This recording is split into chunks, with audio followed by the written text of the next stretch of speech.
Alors, vous vouliez ajouter quelque chose? Les Russes et les Chinois ont donné leur consentement pour sauver la population, pas du tout pour liquider un régime.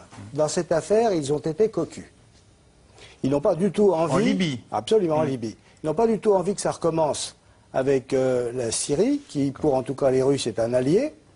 Et toute cette affaire, si vous voulez, qu'on présente, nous, comme quelque chose d'humanitaire, est avant tout une affaire politique. C'est la conjonction de l'intérêt des sunnites, qui veulent en finir avec la montée du chiisme, et avec l'Iran, avec l'Arabie Saoudite, le Qatar, etc., etc., et en même temps des États-Unis, de l'Union européenne, d'Israël aussi d'ailleurs, se débarrasser de ce régime qui est allié à l'Iran, affaiblir le Hezbollah, voilà l'affaire. Le reste, si vous voulez, c'est la vente humanitaire de la chose. Demain, si les types qui sont en train de se battre gagnent, on va voir ce qu'ils vont faire de ceux qui les ont...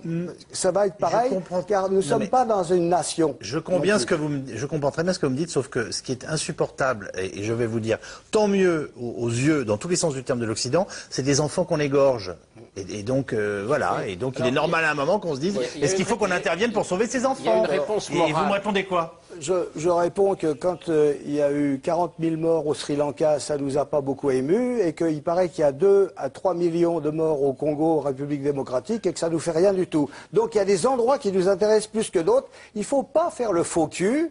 Je veux dire, il n'y a pas des gens plus intéressants quelque part. Non, il y a des endroits plus intéressants pour des raisons politiques. Je ne défends personne. Moi, je fais simplement, si vous voulez, l'état des lieux. Voilà.